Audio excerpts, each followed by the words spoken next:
Xiaomi SkyNomad N90 truly reimagines SUV interior space. Fascinating. Let me start with this. They have delivered real innovation here. I know plenty of people have issues with Xiaomi, but watch this through. Let's judge the product on its merits. What impressed me most was that center armrest. I'd call it a fully functional, fully movable center console. That movable console is the first key to reconfiguring the cabin.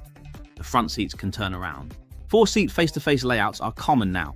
Most pair rows 2 and 3. This uses rows 1 and 2. Then it adds extra long rails for that layout, using reinforced aluminum for greater safety.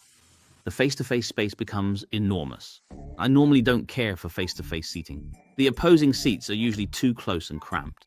Sitting there isn't much fun. It feels like a forced feature for its own sake.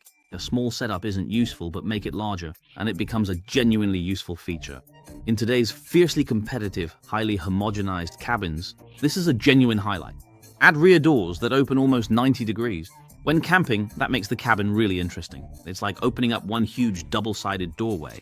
It opens the cabin right up. Here's the key. Crash compliance engineers had to be involved. Pulling this off could not have been easy. Why does more space make this valuable? Think of the Onvo L90's frunk. A frunk of only a few dozen liters isn't nearly as useful. Scale turns a quantitative change into a qualitative one. The SkyNomad N90's face-to-face seating works the same way. I can say this with confidence. The N90's huge face-to-face seating mode will grab attention in showrooms. Customers are going to love it. Some may buy this car for that feature alone. Then there's its emergency flotation feature.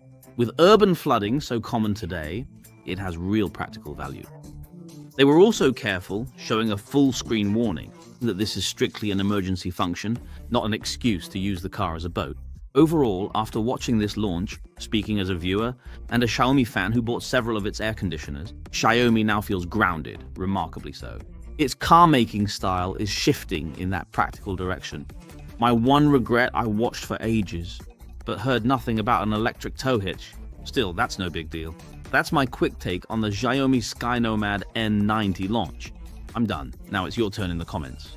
Share your thoughts rationally, please.